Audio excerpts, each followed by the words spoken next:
the follow, we have felt it all come crashing down from far above. Stars are rising, countless worlds colliding, only one will take it all. Can we bring to fall the giants? Can we make the final call? We are the ones to ignite the darkened skies, the champions of the world that we defy. The soul ray of the few who rise up high, and we all fight at the last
強く強く輝い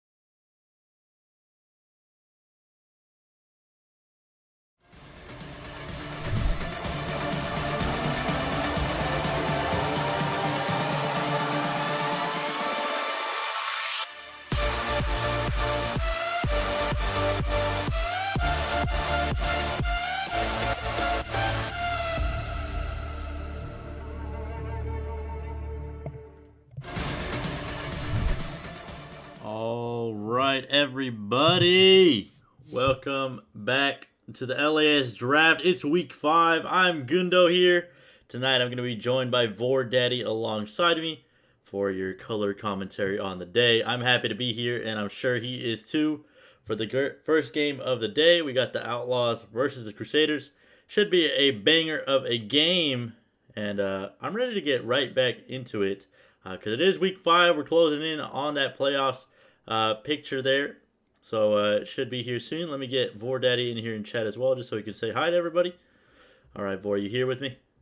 Yeah. All right, man. I'm excited, man. I'm ready to get into these games, and I think if they're all ready to go, we can get that PentaQ started here. So let me see if they're all ready to go over there. But yeah, it's week 5. We're getting closer to that playoff picture.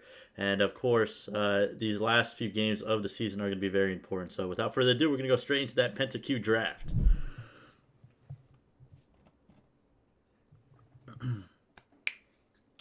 All right, so the Outlaws here versus the Crusaders for Game 1. Game 2, we're going to be having the Rhinos versus the Hornets. So, should be two pretty good games. Hornets and the Outlaws here are the favorites coming into the two games on the day. Crusaders and the Rhinos are going to be going in as the underdogs there. Both of them, I believe, standing with a 2-6 or I believe 2-6 win-loss record there. So you can see the bans coming out here, though. The Outlaws here are already taking away Kindred, Diana, and Lulu. Do not want those on the table. While the Crusaders over there on the other side, not letting Morgana or Nard through on the other side.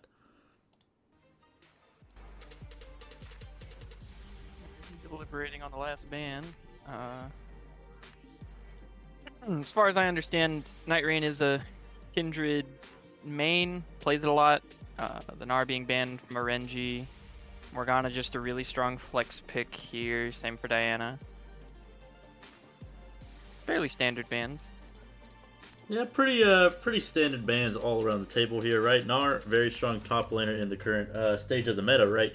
Has been contested there, and the Viego getting banned away there. Nobody wants to see that one out on the Rift tonight. So getting taken away there from the side of the Crusaders. Do not want to let Mako over there, or honestly, can be triple flex over there between Orenji, Maki, and Mako there for the Outlaws. So taking that one off the table very early on, not letting them get that pick for themselves was going to be very important in this draft here. But again, Nocturne here, first pick for the Outlaws, so wanting to take that one over there for either Mako or Maki. Honestly, another three-way flex here, can put it mid, jungle, or top. And for the Crusaders, they're opting in for Sivir Thresh there. A lot of safety down in the bot layout already for the Crusaders. Definitely very safe. Just Sivir can pretty much push with impunity. There's Lantern and Spell Shield, so most attempts to kill her are just gonna be fruitless. Yeah, those it's gonna be real hard to get on top of her, right? As a Nocturne, considering she has that extra shield there with Spell Shield. Twitch Gallia, though, we've seen Defly and Gurf pull this out before, so considering they're running it this time around again, it's gonna be interesting to see if they can pop off on it just as hard as last time. I believe it was last time they were on stream, they were able to pull it out and pop off on those two picks there. So Mako here, yeah, still gonna have his pick or his champion pool open there, can still opt into pretty much whatever he wants there in the mid lane. Now for Crusaders, I'm going to be looking for their jungle pick here, as it is starting to get pinched quite a bit already. Yeah, definitely. Any thoughts on what you think the Crusaders can pull out this time for the jungle? It looks like it's actually going to be the Fizz there. Jungle picks here, if Nocturne doesn't get flex top, which not likely since they picked it so early. A lot of the basics, Udyr, there's still Rumbles open. Any kind of tank picks, Zach's been pretty good lately. Nautilus had some success last week. Yeah, we saw that Nautilus, come out in both the games of the day, so surprised to not see it even banned or taken by either team here. Maybe not as comfortable on it this time around, but you can see the bans there. Shen being taken away there from the Crusaders, not want Orenji to get their hands on that one, and I believe it's just for the simple combo of the Submarine. You have things to, play around the vision here. You have that Nocturne already. You have the Twitch to just pop out of nowhere, and denying that Shen pick is just not going to allow them to play that Submarine composition right. Where you throw the Shen on top of the Twitch there. So smart choice out of the Crusaders to take that one away. And honestly, two top lane bans already being taken off the table here from the Crusaders, meaning is going to tell me, make that 3 now, is going to tell me that Nabquan does not really want to get into it against Orenji up there. No, certainly not. Orenji, champion from last split, actually. Yeah. Very, very comfortable in the top lane. Yeah. They're going to go ahead and go with Ornn, something pretty safe into most things, and will give their team a lot of extra scaling. Yeah, scaling and not only a permanent go button there with the Ornn, right? You have that Ornn horn, can start a fight up pretty easily there. Not a whole lot of decision making to be made there when you need to start a fight there. So I like that from the Crusaders here. They are the lower seeded team coming into this one. Really gonna need to pick up this win against the Outlaws. Outlaws have looked pretty good throughout the weeks, and considering the Crusaders really are going to need this win to continue that, or try to really make a run towards that playoffs picture because of how they're doing in the standings right now, is going to be important for them to kind of have something a little bit easier to execute this time around, right? You have that Sivir, you have Thresh, you have the Ornn, so pretty simple champions and in what they want to do in the game, right? So we'll see what they can do this time with those champs. Sivir, very, very hard scaling champion. You have an Ornn with that as well, so just a lot of safety around this Sivir pick. And then you have this Fizz, kind of like this curveball from left field, right? You can use it to pick off some of the squishier members like that Twitch over there, like the Echo. So we'll see if they end up doing that one. But it looks like it's going to be the Camille locked in up there for Orenji. So it's going to be a Nocturne mid or jungle this time around. Honestly, though, still flex picks that can be had here. So if they end up choosing it to go somewhere else, I would not be that surprised. I think Camille's pretty solid pick here. You do have access to something like Camille Galio ult, Nocturne supplemental. Should be really good at creating a lot of picks here. Kane. An interesting choice here, honestly. I was not expecting that one to come out here. Yeah. Kane, though, I feel like he's been very, very strong for a long time, especially in solo queue, right? Just the chaos that is solo queue. And honestly, draft can get like solo queue sometimes. We saw it a couple times last week where it was just bloody early games that turned into late game scaling team compositions coming out on top. This time around, though, we'll see if Night Train can kind of pop off on that pick there, because in the context of his composition, it's a little bit weird that they ended up opting in for that Kane pick, but Night Train probably being comfortable on that one, so he's pulling it out this time around. So it shouldn't be too much of a surprise here what he can do on that champion, but again, I want to see what he can do on it, right? And it should be a good choice out of them. So we'll see what he can do. Yeah, a lot of the weight of this game is going to be on Night Rain's shoulders here, I think, to not fall behind and create an early lead for himself. The form, regardless of which one he goes for, he's going to need to get that out there pretty quick so he can start affecting the map. And just be a little bit more relevant as a champion.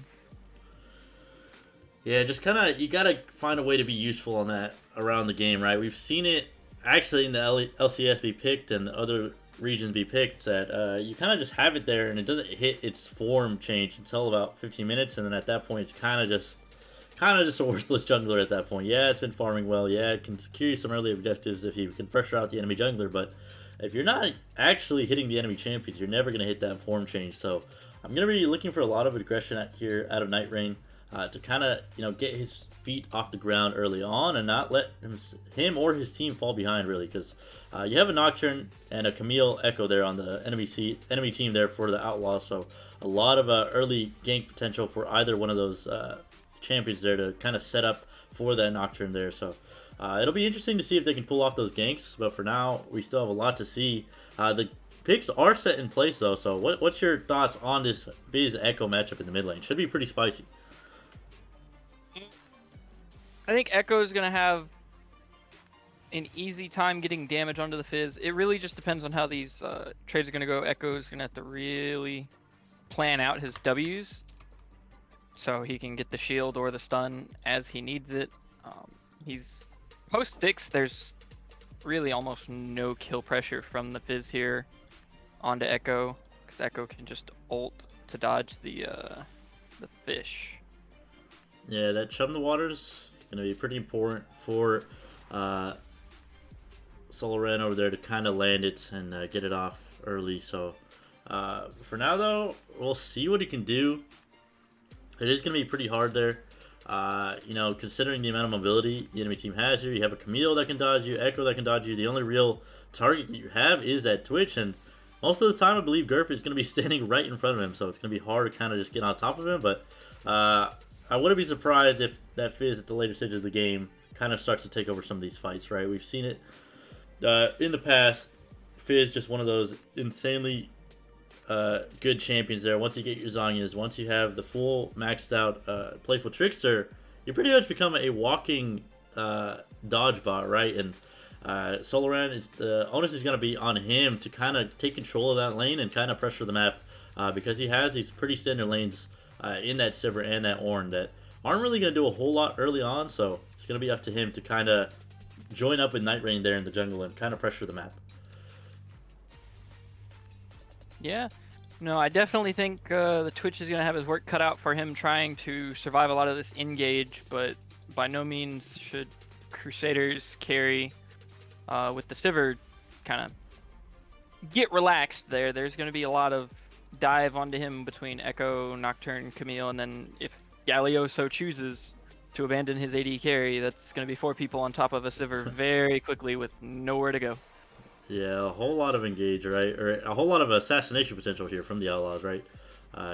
So, like you're saying, Sivir's going to have a tough time regardless. It's going to be up to Shu down there in the bot lane, helping him out, try to keep him safe, but if they can't do that, that's your main sustained DPS, right? That Sivir is going to be all your DPS at the later stages, kind of just throwing it out there. Yeah, the Fizz can assassinate some of the squishier members, but, he doesn't have this, bursty... he doesn't have the sustained damage that he can pull out all throughout a team fight when you compare it to that, like an Echo who can constantly, be proccing those Qs, throw out those time winders, poke people out. So it's going to be interesting to see what he can do on that on that what's it called, that fizz pick, because it's going to be important to kind of support the silver damage there at the later stages, especially. Definitely. And there's always the possibility of a blue or red cane here. I think blue will definitely add a lot of backline, pick potential onto the Twitch, create these 5v4 situations. Whereas red can kind of stand his ground through these engages out of the blue side, out of the Outlaws. Yeah, the red cane, I believe, would be pretty decent because, actually, I'm going to go a counterpoint here and say that the blue cane would be kind of insane because nobody on the side of the Outlaws is really that tanky outside of the Galio there on the bot side. Yeah, Renji and Maki are going to pick up some extra health at the later stage of the game, but I think you can definitely assassinate some of those squishy members on the side of the Outlaws if you are that blue cane. But overall, we'll see what Night Rain does. It's going to be up to who he's hitting in this game, to what path he's going to take as that cane there. But nonetheless, I'm interested to see what he's going to be able to pull out this game, because a cane in a game is always exciting. So I want to see what he can do on this. For now, though, only about 20 seconds left until we get straight back into this one. And I'm just going to let it out here for who do you think is going to win this one this time around, just based on the compositions alone? I think to cut back to the point earlier, I think it's really just going to depend on how far ahead this cane can get early. If we can see a pre-10-minute form out of the cane, either or, it's going to be looking really good for him. But just on the scaling, on the team fights here, I think it's all execution. It's going to be really big on execution. If the Outlaws can get a good Camille Galio combo onto basically anybody they can kill, it's going to be pretty easy. Yeah, I agree 100%. Nonetheless, everybody make sure you go to Twitch chat and vote for who you think is going to win this time around. For now, though, we are going to be going into the pregame lobby as we load in and get all set up. And once we come back, it's going to be the Outlaws versus the Crusaders for game 1 of the day. So don't go anywhere.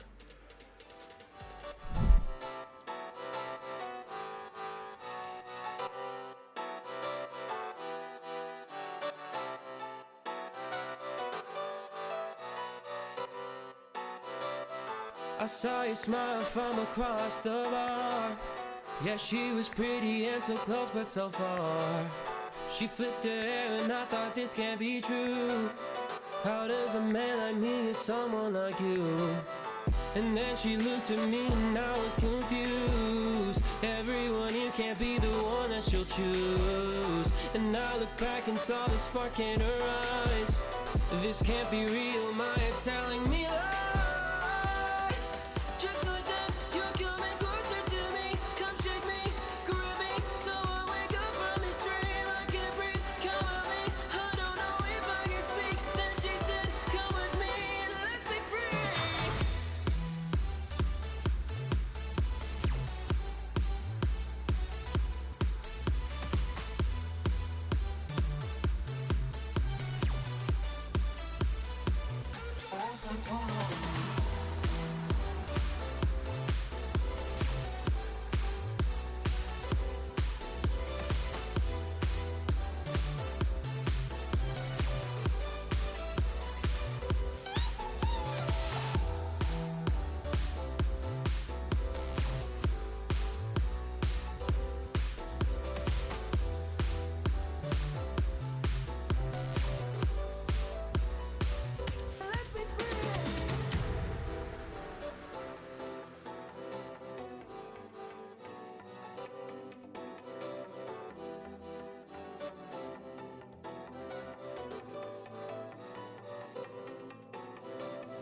The night is young and I think this could go far. The sky is dark but you're my shooting star. Could see your face reflect upon the moon. It was a pretty summer night in June. And then she looked at me and I was confused. All right, everybody, welcome back. We're right into this one. No delays here, nothing out of the ordinaries on the day. We're going to get straight into this one. Outlaws versus the Crusaders for game 1 of the LAS draft, week 5. And we got the Outlaws over here on the blue side. I'm going to run through the teams real quick. Up there in the top lane, We got Orenji playing Camille, Maki in the jungle playing Nocturne, Mako in the mid lane playing Echo, and then Defly and Gurv playing that Twitch and Galio once again. Now for the red side over here, we got the Crusaders, Napquan over there in the top lane playing Ornn, Night Rain in the jungle playing Kane, Solran over here in the mid lane playing Fizz, and Kaiser and Aishu over there in the bot lane playing that Sivir plus Thresh. So a lot of safety coming out of them. We kind of talked about it a little bit in the draft, and should be interesting to see what both teams are going to come out here. For now, though, 5-point starts on both sides. And nothing too crazy going on there. Speaking of crazy, we do have a Doran's Ring on the Twitch. So there's possibility of an AP Twitch coming out here. Yeah, that would be pretty nasty. We've seen Defly pull it out before. He's a famous rat in the hat. I wouldn't be surprised to see it. But again, he is pretty good in that AD carry position. So I think regardless of what he ends up going, he's going to be popping off. That's just what we've seen from Defly in the past. So we'll see if he can do it this time around again. For here in the mid lane, though, a pretty volatile matchup. Echo into Fizz. Double melees here for the mid laners. And this is kind of what we've seen that meta evolve into, right? We're seeing a lot more, AD mid laners as well as melee mid laners. No longer are we seeing really those heavy control mage mid laners in the current meta. And that's just because of how it's been changing. We're seeing a whole lot of Silas, things like that. And seeing the Fizz and Echo come out here for the mid laners here, I'm not really too surprised. Okay, decent trade over there for Soloran. Mako getting about below 50% HP. On the bot side here, it's just standard as usual. Nobody's really going to get too aggressive until that level 3 mark. Who do you think is really going to have this advantage here on the bot side? For now, it's looking like the side of the Outlaws are kind of winning the better of it. Farm looks fairly even. I think the only matchup that's fairly ahead is the top side here with Camille pushing this Ornn in. And that's kind of expected, right? That's why you pick these Camille's. You kind of pick it to beat down one of these tank matchups. And Ornn is definitely one of those tanks. Here goes Gurf, though. He taunts up both of them, and Kaiser's not going to be able to stay alive at all. The heal comes out, but it's not enough to tick down. First blood over there for Defly already on the rat. Mako and Maki here, maybe trying to look for something in the mid lane, but nonetheless, that's 400 gold extra on your Twitch very early on. And now Aishu could also be in a bad spot here. The taunt's going to come out. Shields Odoran to lock him up in place. Aishu trying to do his best. Here comes the parallel convergence, though. Just going to give him the extra shield here. Night Train trying to do something here, but Mako is still quite healthy.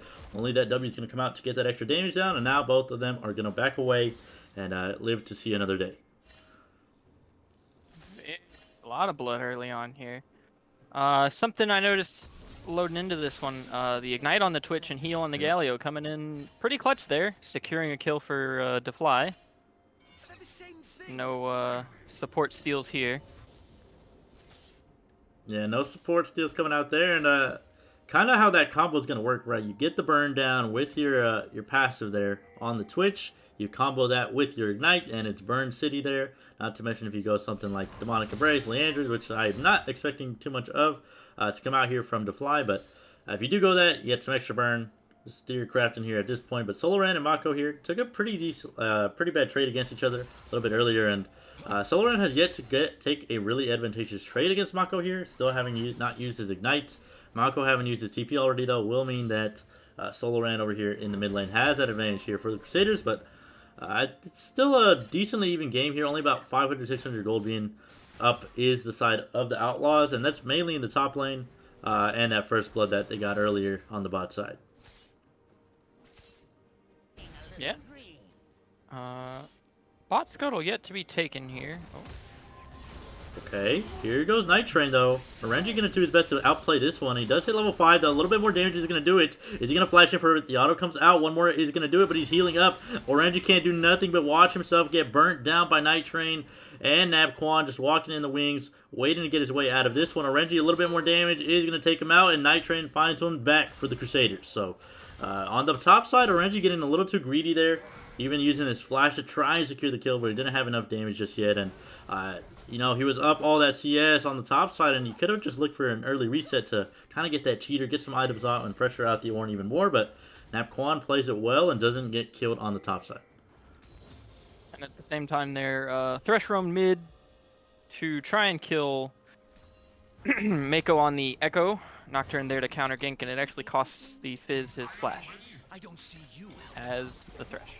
Yep. On the bot side here, Shields of Duran is going to come out. Kaiser using that spell shield in time, not getting hit by that taunt. So Defly and Gurf are just going to take a pretty advantageous trade on the bot side once again. And honestly, playing this wave really well. They aren't really letting Kaiser and Shu over here on the bot side farm that much. You know, pressuring them off the wave, securing themselves some extra minion advantage. And you can see that CS lead already growing to about 13 or about 10 to 13 on that bot side here. Defly just going to continue to play aggressive here. Does not really care. Nap Quan though on the top side, and Renji's really just beating him down at this point.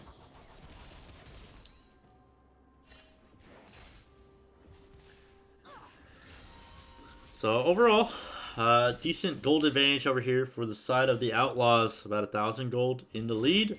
Nobody has really moved towards that first dragon just yet. It has just spawned, and Kane going to be working his way towards that transformation still. So not a whole lot has been out, but he does have a kill, which is going to kind of propel him. And Defly going to look for the kill here. Flashes into the tower, finds a solo kill against the Kaiser on the other side. Aishu here looking for some more. Wants to flay him back in. Gurf going to take a pretty decent trade over there. Nap Quan on the top side while all this is happening.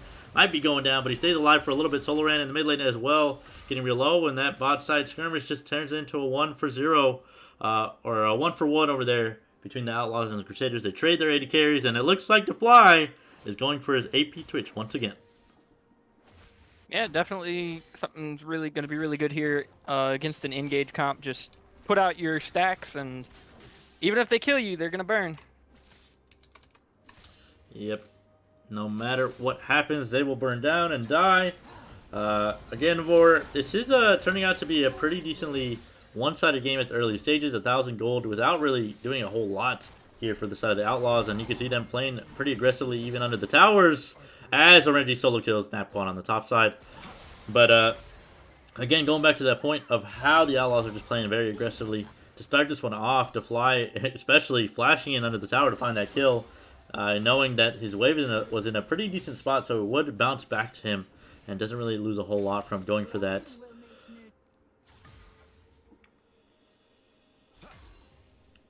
And nobody really going towards this dragon just yet. The Riftchild has spawned as well, so we'll see which objective is taken first. Honestly, who do you think is going to end up making that first trigger pull? As Kaiser might be getting stunned up here. The spell shield in time, a little bit more damage would have taken him out, but not enough to take down that guy. In the mid lane, though, here comes a gank from Maki. Uses that paranoia to burn him down. Mako locks him up in place as well. Soloran gets taken down in the mid lane. That Fizz not looking so hot right now, getting turned into mincemeat.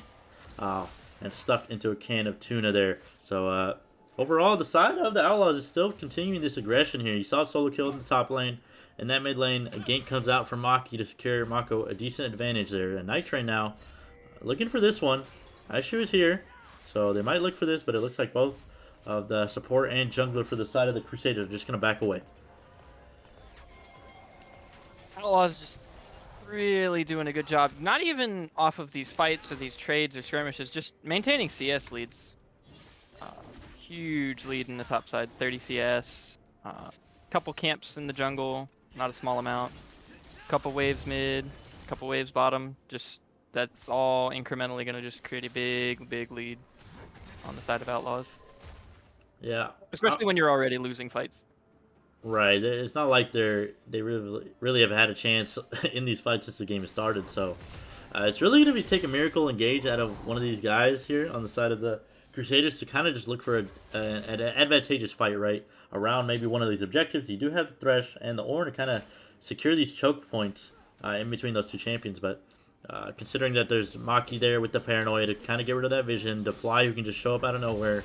Not to mention a Reggie who can just roll somebody and run somebody down. Reggie here trying to turn this 1v2 though. Use that ultimate to dodge out of the Ornn Horror. Nap Quan now trying to get some extra damage down. Burning him out. Throwing in those auto attacks. Reggie, is he going to be able to do it? Now the ultimate is used. The Kane is going to turn him into pieces. The Fly on the bot side taking down one. Now in the mid lane, Mako taking down one as well. So it's a 2-for-1 on the side of the Outlaws. They turn that play around while they lose their top laner. They get 2 kills onto both of their carries.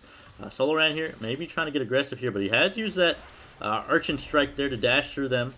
Doesn't really get that much damage back onto Mako, but on the top side, it's looking pretty good for Night Train, but on the rest of the map, you know, Kaiser and Aishu over there on the boss side. Not looking too good to start this one off. Yeah. Really no focus on the dragons here. Yeah. Gurf clearing up some vision for sure. Just taking out a pink ward and picking up 30 gold for himself. Yeah, that little bit of extra gold, you know, bolstering up that ward score there, as Maki was kind of taking him over there. So kind of a jungle support battle here for the vision score. I'm just kidding, but the Cloud Dragon, as you were talking about earlier, still has not been taken for either team. I'm interested to see when somebody's going to go over to it, because it's kind of just been sitting there, just like that Rift Herald on the top side. So nobody really focusing on any objectives this time around. I would have at least like to see if Maki could go up to the top side, get that Rift Herald, use it top, you know, secure a Reggie an even bigger lead already, because he's so close to finishing this Trinity Force. If you can balloon him even farther, Napquan's not going to stand a chance in this lane. It's not like he has been able to at all, because he's just been kind of getting barreled down against this Camille here. And Renchi still looking for these aggressive trades. You're seeing it here again, that Precision Protocol almost chunking him down at half his HP.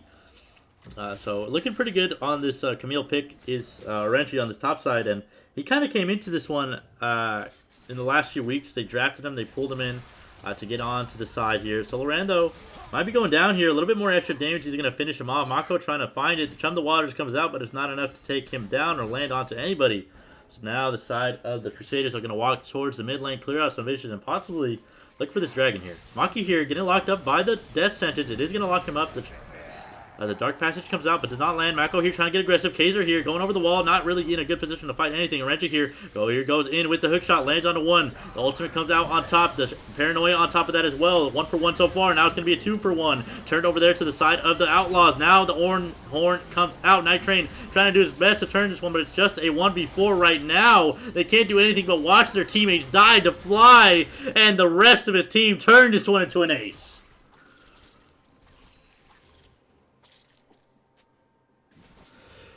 So with that, 5 kills go over to the side of the Outlaws, and they make that one look easy. Both the carries on their side, Mako and the Fly.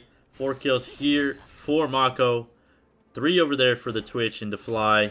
And now they're going to be able to pick up this Cloud Dragon easily, and that's about a 5,000 gold lead at the 13-minute mark. Yeah, no, pretty commanding lead here for Outlaws. Not much to be said there, just a really, really poor positioning there from Crusaders trying to look for something on Tamaki. Just got it turned around on him.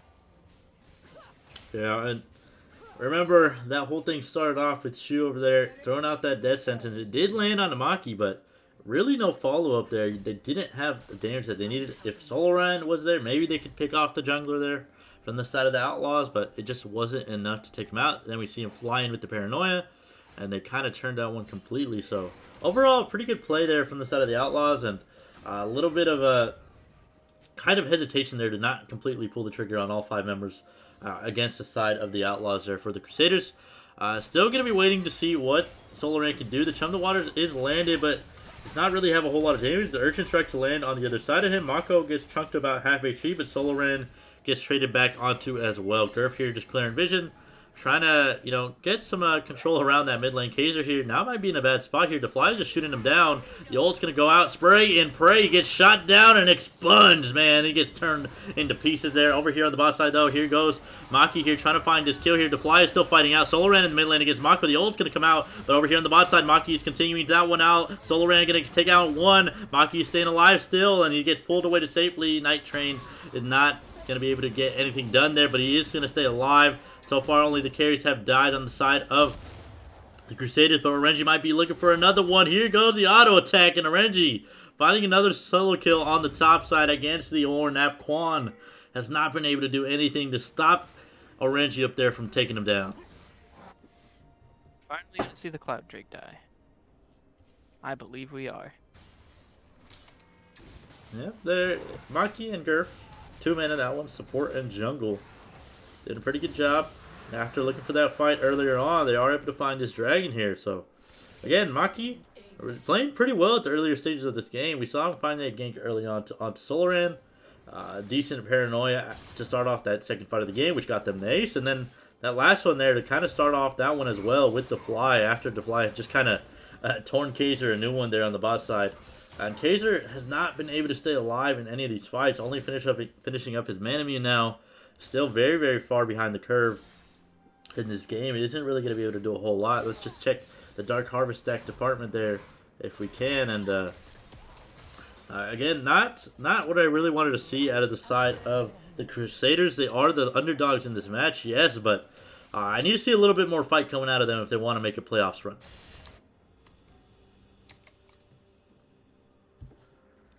Yeah, they're really just going to need to start looking for a little bit of defensive vision here and really just take whatever waves are pushed into them. Don't think they'll be able to contest much more here on out. At least not until Sivers got her 2 items, Muramana and the Duskblade. Yep, I'm going to be waiting for him to hit that power spike finally. Again, still only having that mana immune there on the bot side. So Napcon up here against the Renji, still being fairly one-sided on the top side. Going to be waiting for Camille to kind of just take over this lane completely, start pushing down on those towers. And for the rest of his team, DeFly is just going to continue to bully down on the bot side. DeFly using that Spray and Pray to start this one off. Gurf is here as well, though, to kind of defend him. Now the TP's going to come out here from Mako, I believe. Actually, it's going to be from Renji, so he's coming in from downtown. They're going to look for this one under the tower. It's a 4 for 3 here on the top bot side, so if they look for it, they could very well find it. Renji dashing in with the hook shot. Now it goes Mako as well. They're trying to look for this one. This one is going to turn into an all-out fight here. Here goes Gurf with the hero's entrance. Aishu not able to do anything just yet. Renji trying to find the first one. He does find it. They take down the jungler as well, and now Night Rain can't do anything except watch the rest of his team try and stay alive here. So it's a 2 for 1 overall, and the side of the Outlaws are still looking just as hot as ever. Now the question is, are we going to see these Dark Seals turn into Mejais? Yeah, we'll see if that one ends up happening. Soloran gets taunted up under the tower. Renji stays alive with the adaptive defense and getting him those extra stats to keep him alive there. And now it's kind of desperation coming out here from the Crusaders, trying to do everything they can to just stay in this one as best they can. But so far, it's just been a one-sided game here from the Outlaws. And DeFly going to continue this one, going to tear him another one. Man, that Siver's cheeks are hurting. She gets torn a new one. And now Thresh just gets one back for his AD carry, getting revenge for his teammate. But again, that gold's going on to the Thresh. Not really who you wanted on. And Kaiser's really going to be scratching his head after this game and wondering where it all went wrong. DeFly here on the Twitch here has just been absolutely popping off and looking very, very well here in that AD carry possession still. And surprised to not see that Twitch banned, honestly, because we saw this last time it was in the game, and DeFly did not let off the brake or let off the gas at all.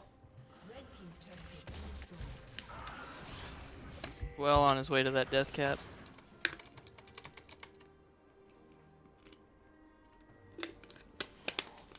Yeah, well on his way, already having those 2 needlessly large rods. Shroudbreaker now completed for Maki as well. Gonna give him some extra chase power there. Night Rain trying to defend here. Renji just kind of pressuring around it still. He really wants that tower, so keeping the turrets, keeping his minions alive there. He's gonna secure himself, but he's gonna go in now with the hook shot. Renji trying to look for some extra damage, but he can't really find anything else. Overall, it's still a decent trade. They get the tower. They get a decent trade onto Night Rain as well. Solarand here just kind of sitting in the wings, maybe trying to look for something. But Mako on the top side still continuing to push as well. 5-0 and 6 on the Echo. Kind of been the silent hero in this game.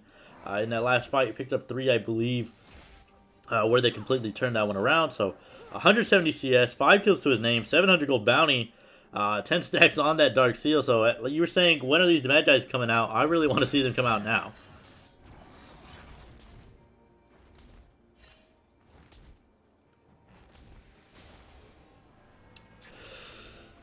All right, Vor, you're the Crusaders, man. You're the Crusaders.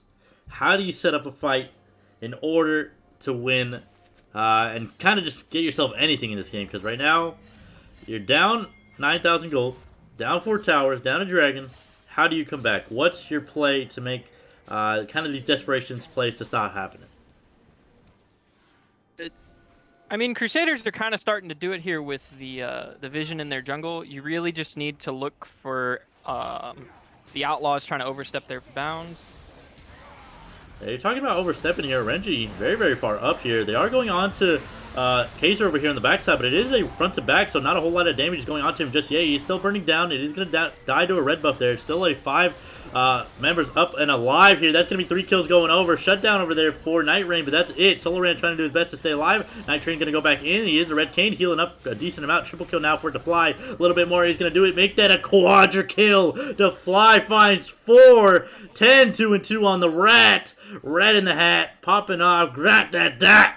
Pulls out another one and turns him around. 10 kills to his name. Now they're going to be able to use this to get that Ocean Dragon. Continue the push on the mid lane tower as well as the bot side. And while it looked pretty good at the beginning for the Crusaders, the Outlaws just turned it around and wiped it clean. Yeah.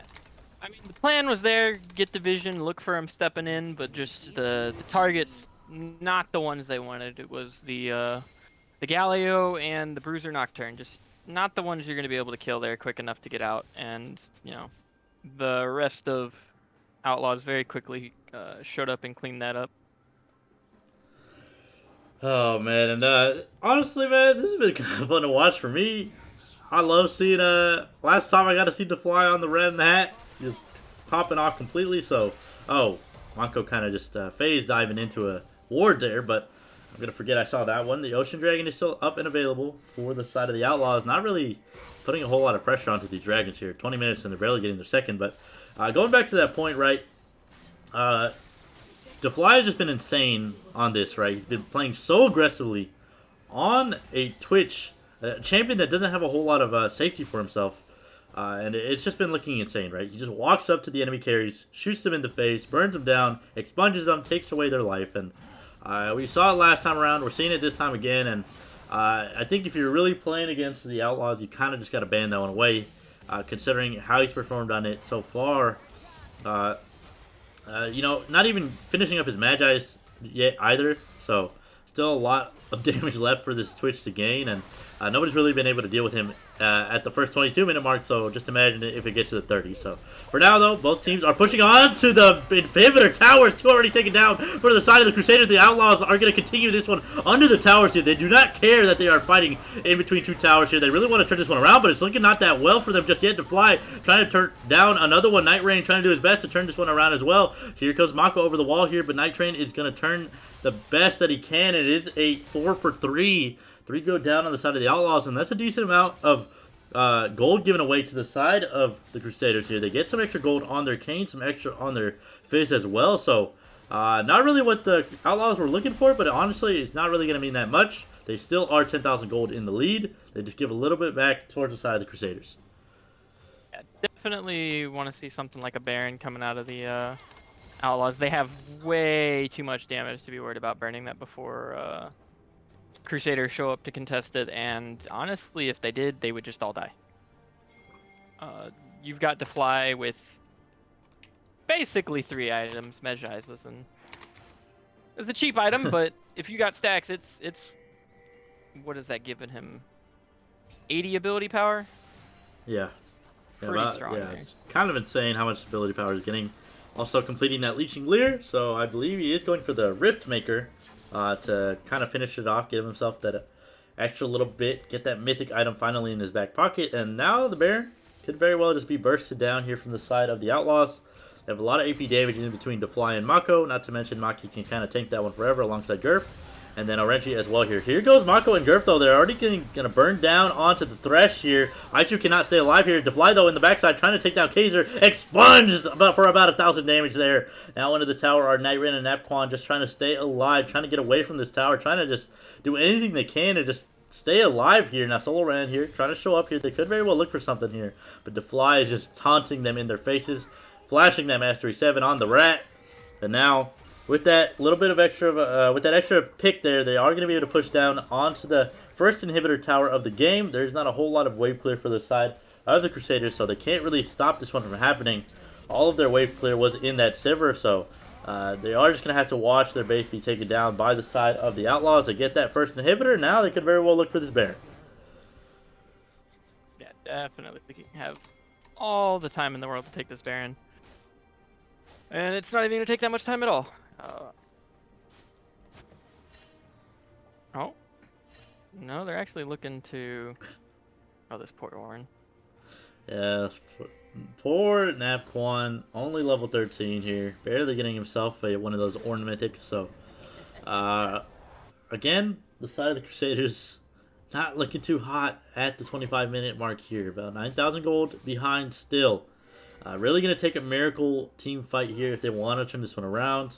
But it's still, even if they take down 1 or 2 members, unless you're killing off the fly to start things off, you're kind of just going to get ripped through throughout the team fight. Not to mention you still have the damage stress in the Camille and the Echo to deal with. So it's kind of doomed here for the Crusaders, but never doubt a team that is 20 kills down. They can always find that miracle play if they try and play it out well enough. For now, though, Mako is going to look for the fight here in the jungle here. Night Train trying to do his best to stay alive here. He's going to get bursted down a little bit. The ult is used now. Mako going back towards that one. Paranoia is used, so here comes the Nocturne. Here he goes into the back line.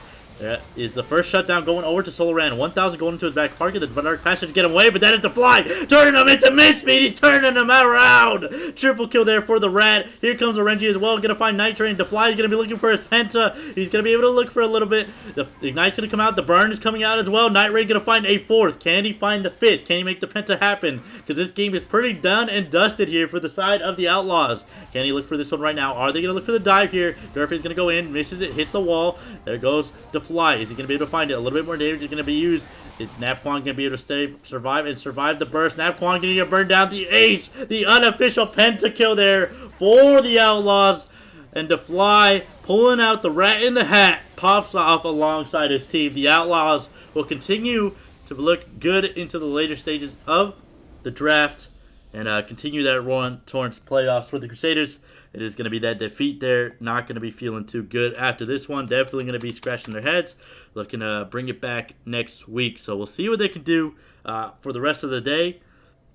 For now, though, we are going to kind of bring it. We're going to go into the post-game lobby, right? Yes. So we are going to be waiting for the second game, I believe, to finish.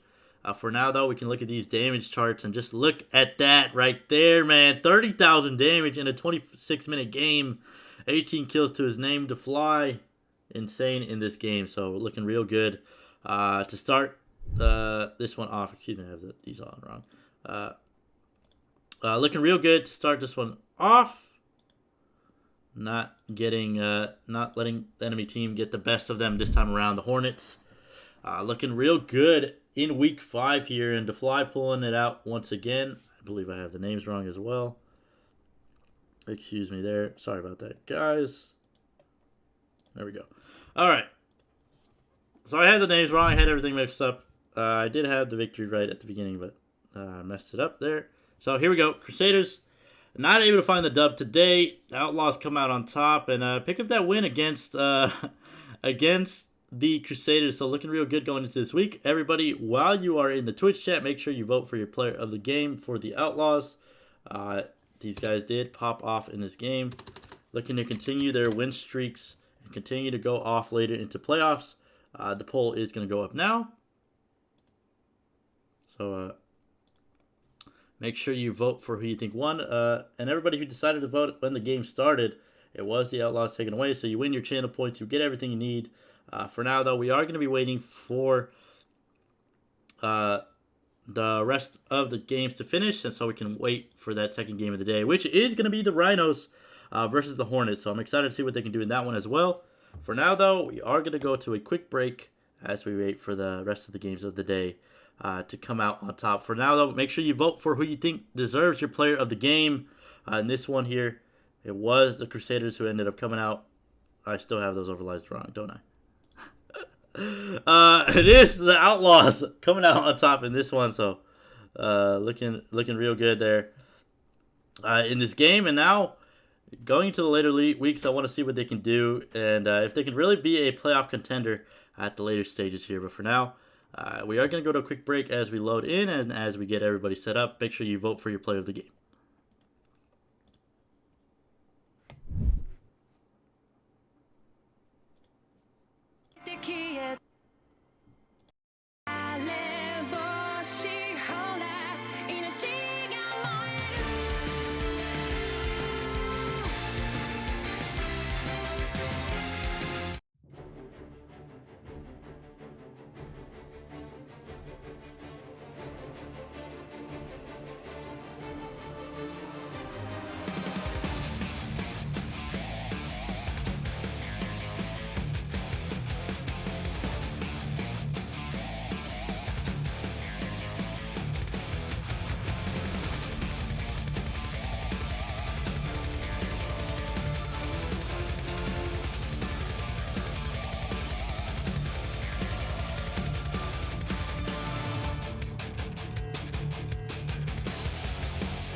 Wanna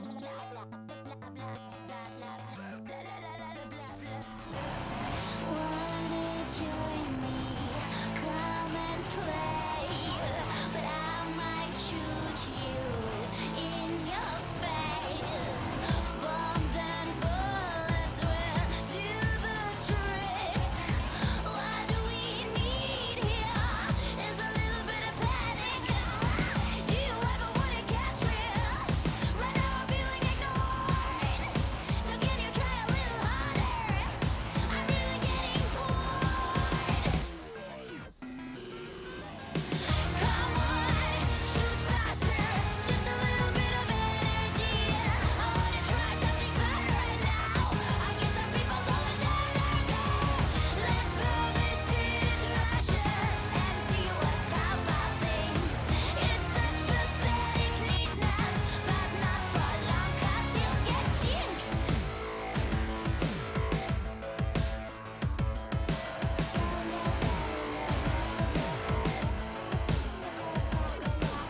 So much better, so much fun. Let's start from scratch and blow up the sun.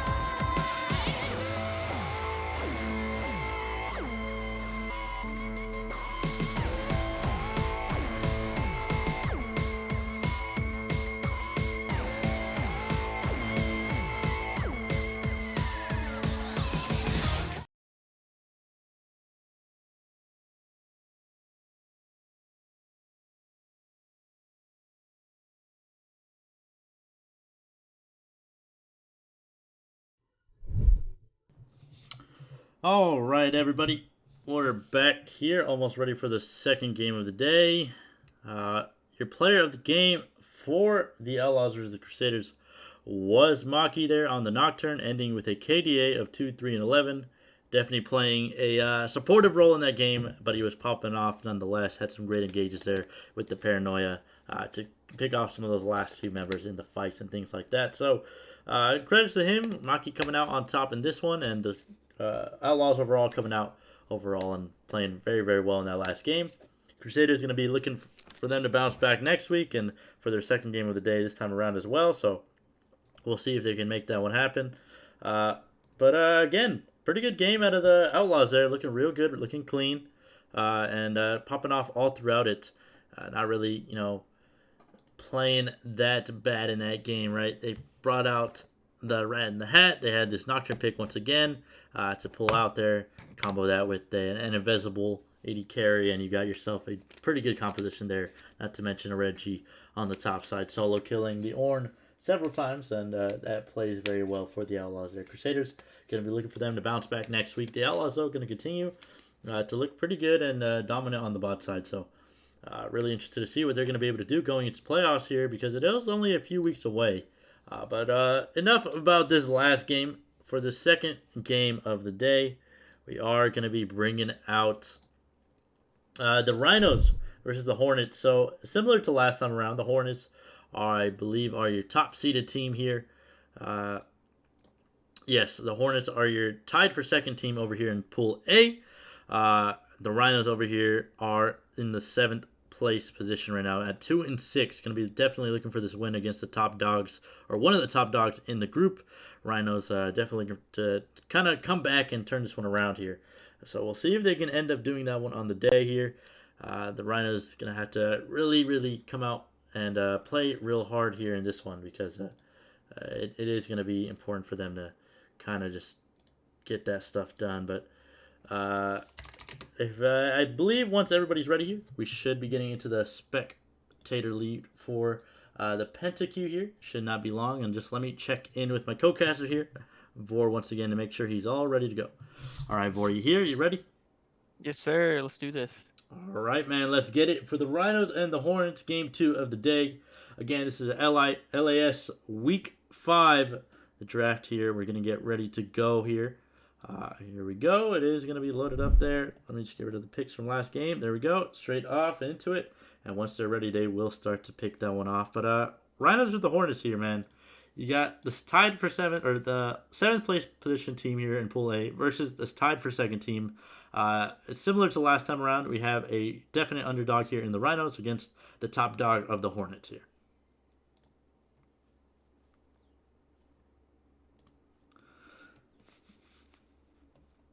I think Hornets are gonna pull it away here.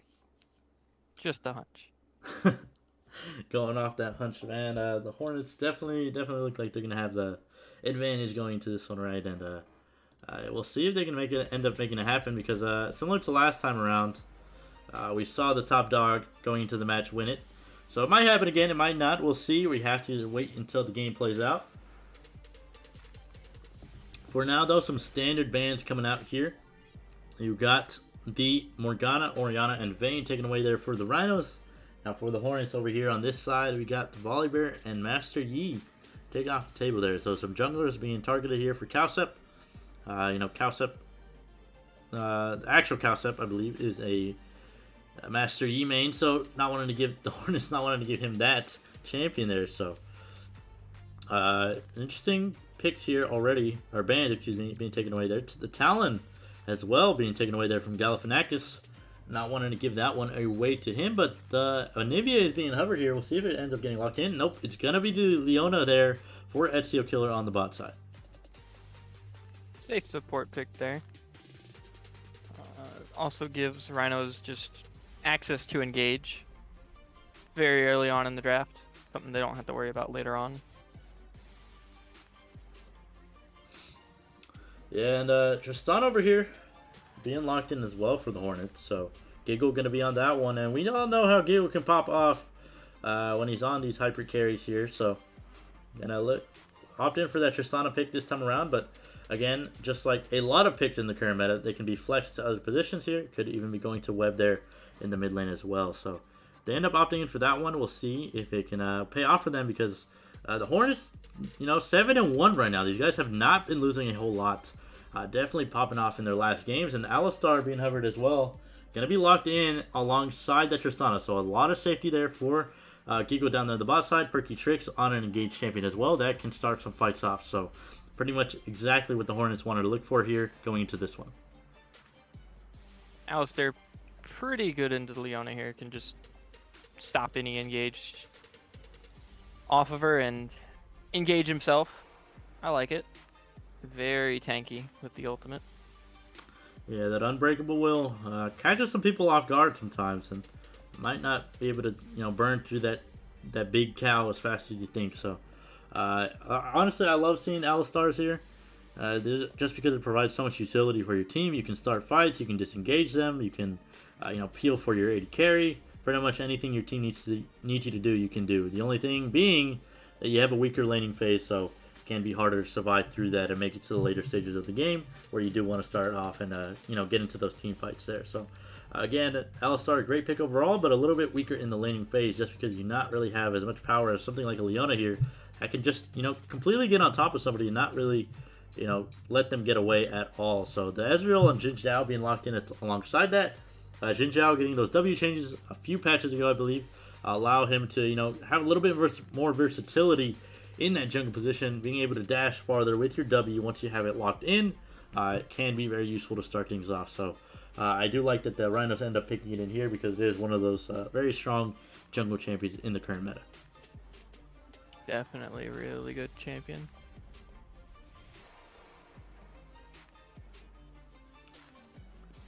Trundle there. Go ahead, man. Go ahead. I'm not too sure about the Trundle pick here. There's not really any tanks to be ulting here. Xin Zhao's going to build more bruisery. I've been seeing a lot of eclipses on him. I guess there's Leona when she engages in, but she's not going to have a whole lot of raw stats as a support. Strange pick, but if it's comfort, it's good. Yeah, that's honestly what I love to look for here in the draft, in the LAS draft especially. Comfort over what's most broken, right?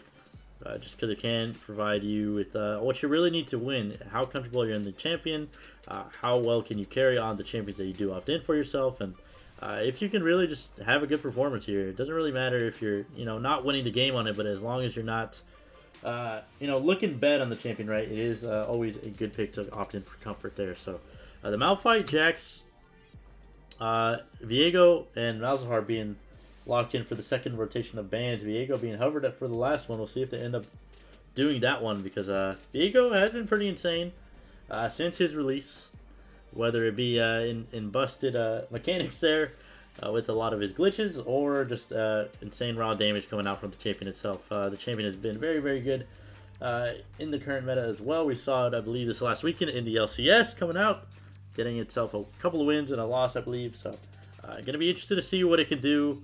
Or actually, it's not going to be coming out, so I'm sad to not see it come out here, but overall, I think it's still going to be good what these guys have opted in here. 2 tanks over here on the side of the Hornets, alongside these 2 hyper carries in the Corki Tristana.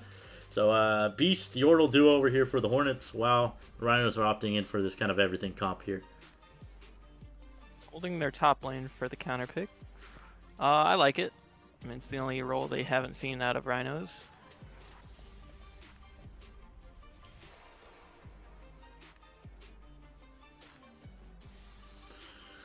And the Cassiopeia for Galifianakis again. This isn't the first time we've seen him pull it out, so I'll be interested to see what he can do on that pick there because he's had some pretty good petrifying gazes in the past. He's had some 3-4-man ones in his last few outings that we've seen him.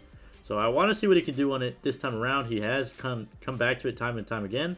Maybe opting in for it for the matchup here against the Corki, realizing that that's what he wants to play against. Or play into it, rather. Now for the set here, coming out, kind of pretty good there for the Rhinos. I believe it is a decent pick there just to help start off fights alongside Ezio Killer. You're not really going to need to peel a whole lot there for Dream. Now the Darius locked in for ranged tops up there on the top side. So we're going to have a Darius in the game. We'll see what it can do, and I hope it pops off because we've seen one pop off in the past. Yeah. I think Cassio here is actually a really strong pick with what they had seen out of Hornets. Tristana, Alistar, and Corki all shut down pretty hard by Miasma. Not being able to use package, Alistar can't headbutt, Tristana cannot rocket jump, and if any of them are in a poor position, that's going to be a kill most of the time. Yeah, a lot of things to lock down here on the side of the Rhinos. While the Hornets over there kind of have this team fight setup comp over there for themselves with the Darius, just to kind of run through things. For now, though, we'll see if they can end up getting it done. Because it's kind of a comp that's going to take a while to scale up, right? We've seen Tristanas, kind of get out to the races early sometimes, but if you're not really playing that aggressively, you can just kind of fall behind, not really get out into the races. But it is Giggle we're talking about here, so he's probably going to be popping off pretty easily in this game. Not to mention a Trundle here. We haven't seen a whole lot of Trundle jungle. Cuz was kind of a pick from like 2019, 2018. So coming out here, we'll be able to see what it can do here. It does provide a lot of utility for his team. Not to mention if you're going more of an AD / bruiser type build on the Trundle, you can opt in for a more bruiser and damage type there with the split pushing to help out with that. But it is Trundle jungle, so I'm pretty sure we're going to get a tank jungle or a tank Trundle this time around.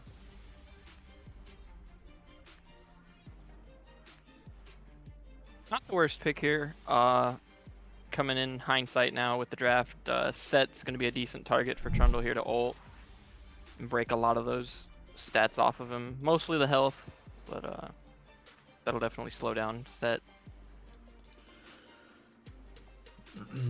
Yeah, it is going to allow that Set to be less useful in this game. And honestly, that's kind of what you have to do against a Set, right? Kind of shut him down early, not really let him get off to his feet. But even early game, he is quite strong as well. So going to Darius, we'll see how that matchup ends up turning around. I'm not too familiar on it myself, but I know it is going to be volatile nonetheless. These are 2 bruiser, 2 very early game damage-based champions. So we'll see what they can do. For now, though, if you are in chat waiting to get into it, make sure you vote for who you think is going to be your winner on the day. Again, it is the Rhinos versus the Hornets, so make sure you vote for who you think might win it, and you could win yourself some channel points and get some nice little stuff there if you do redeem those points at a later point. But I think both teams gonna be looking to get that dub here for sure, especially the Rhinos. Hornets sitting much more comfortably at 7-1, but Rhinos for sure are gonna be looking for that dub here. Trying to continue to move up the standings as best they can. They are tied right now in 6th with the Guardians, I believe. So if they can't find this win here, they're gonna be looking at a real bad spot and not really gonna be able to have a chance to go into the playoffs. If they do lose this one, there are still a couple more weeks left to play. They would, I believe, have to go undefeated for every single game after this point to make it. But a win here would definitely help them out at the later stages. So, all right, Vor, let's run down these compositions, man. We got Set, Jin, Cassio, Ezreal, Leona. Pretty skirmish-heavy composition, if you ask me. Well, you got a Darius, Trundle, Corki, Tristana, Alistar here for the Hornets. Much more of a kind of front-to-back, play behind the tanks, and let your 280 carries win you the team fights. Who do you think is going to have an advantage when it does come to the 20 minutes where both teams are going to start to kind of go all out against each other? I really think it's going to depend on a lot of really just how far ahead the Corki and the Tristana can get here. If they can get to the point where they can deal with a Xin Zhao and a Leona jumping on them, followed pretty quickly by a Set, they should be fine, and they're fairly mobile. I think as long as they have the damage to deal with them quickly enough, should be fine. They do have the rest of their team to peel. I'm really liking Hornets draft here coming out of this one, I think. I think the comp just looks a lot more rounded. Yeah, the Hornets composition looking like it's probably a lot easier too, right? You don't have to rely on these big set flanks, this Xin Zhao, to randomly kind of run through a team fight. But I guess something we haven't really talked a whole lot about is how the Xin Zhao is going to play into these two ranged champions that are your main damage dealers. You can use that also to block through a lot of the damage, peel for your Cassio, peel for your Ezreal. Your Ezreal, who's really going to want to just stand back and poke, while your Cassio is going to just try and stay at this mid range and fight through the Corki and Tristana herself. But if you can scale on that Tristana and kind of make it to the late game, there's not going to be really a whole lot the side of the Rhinos can do against you. But something I want to point out here is that change that came out a little while, or I believe it was last patch that just came out. The Divine Sunderer change that came out to Ezreal and a bunch of other of its users. So Ezreal going to be opting in for that pick most likely, as that Duskblade build did get nerfed a couple of patches ago. So a Dream here, I believe coming in recently here to fill in for the Rhinos here, as they were in that kind of a big slump. So we'll see if it can be what this team needs to kind of change its game plan, and if they can find the win that they need here, because it is not looking too great for the Rhinos at this point. The Hornets, the top dogs of their group, right? You're gonna have to fight these guys eventually, and if you can't beat them here, when are you gonna be able to beat them, right? So I want to see if the Rhinos can show some signs of signs of fighting all throughout this one, because the Hornets are definitely gonna come out hot in this one for sure.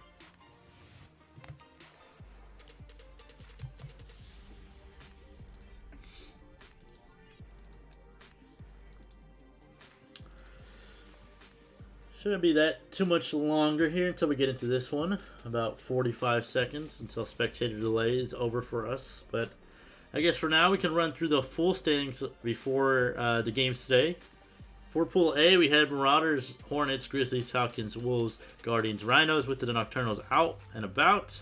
0-8 there. Now for Pool B, over there we had the Dragons, Unicorns, Outlaws in third place, who are now going to be able to move up after that win today. Eagles as well, tied with Outlaws, Spartans, Crusaders, Lions, Stallions. So much closer on the side of the Pool B than things are in Pool A. Really the only Dragons being kind of that one hot spot on the top. And over here in Pool A, it is the Marauders and the Hornets tied for that first place position, with Grizzlies close behind them. So Hornets definitely looking for that win today as well to continue their win streak.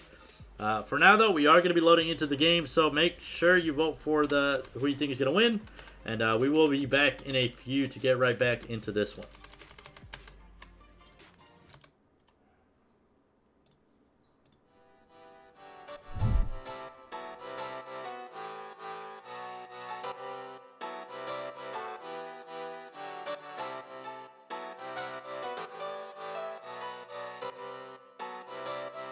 I saw you smile from across the bar. Yeah, she was pretty and so close but so far. She flipped her hair and I thought this can't be true. How does a man like me get someone like you? And then she looked at me and I was confused. Everyone here can't be the one that she'll choose. All right, everybody, welcome back. We're back at it again with the White Vans. Nah, that's I don't know if that's copyrighted. Sorry. We got the Rhinos versus the Hornets for Game 2 of the day. LAS Draft Week 5. We're ready to sort of get right into it. Over here on the blue side, you got the Rhinos. Unholy Wolf in the top lane. Cowsep Jr. in the jungle playing Jinzhao. Galifianakis playing Cassiopeia in the mid lane. Dream Unforgiven and Ezio Killer down the bot side playing the Ezreal plus Leona. Now, my friend Vor, would you like to break down the red side? Just run through the champs and who's playing them. We got F-range tops on Darius. Hit stick on Trundle. Pretty sure it's Web. Jungle. Yeah. Yeah, Web. We got Web on Corki in the mid lane. We've got GTR, Giggle on Tristana, and Perky Tricks on Alistar. Yeah, so pretty good compositions on both sides to round these teams out. And again, I'm going to keep mentioning it because I think it's important. The Hornets are the top dog. Rhinos in the bottom position over here on Pool A. So really going to be up for the Rhinos to kind of look for this upset here. It's going to be pretty hard considering that the Hornets have not been dropping a whole lot of games, right? They've only lost their one so far in this split. Their players are very, very talented, and they kind of don't let go of the gas once they do get rolling in a game. So it's going to be up to the Rhinos over here to kind of not let them get to that point in time and kind of stop the bleeding before it even starts. So Cowsep Jr. just on the bot side here starting. Red sides for both teams, so it looks like they are going to be pathing away from each other. Overall, though, looks like range tops up here on the top side, kind of getting an early push already to start things off, but no real advantages just yet as the game is just starting off.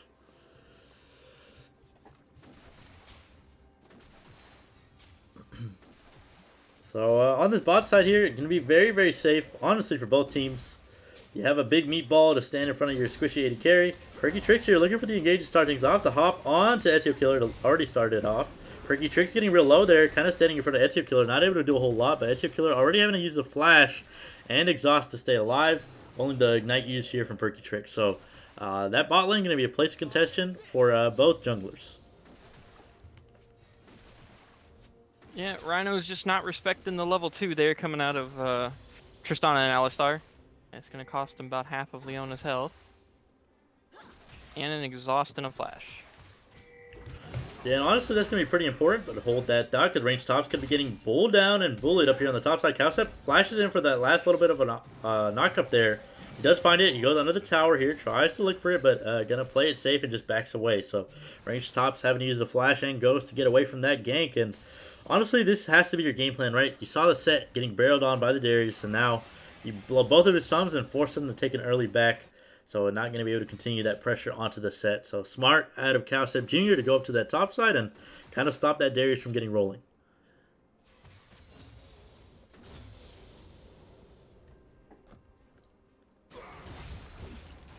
On the bot side here, Perky Tricks going to continue to look for these fights and these engages here.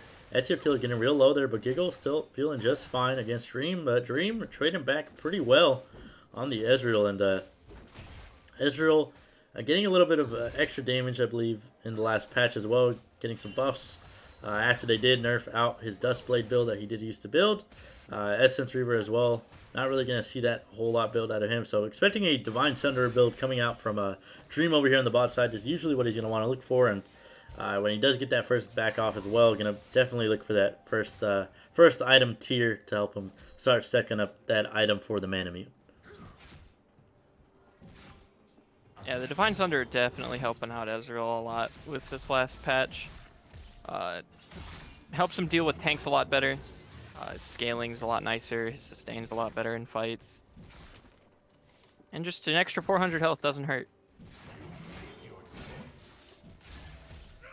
And an extra little bit of health always helps these 80 carries, right? So, those patches, or that patch really influencing why Ezreal has gotten a lot more play in recent times, right? So, considering it's coming out here, no surprise to me, the Sheen is going to be the first item there for Dream. So definitely finding importance in that to start this game off.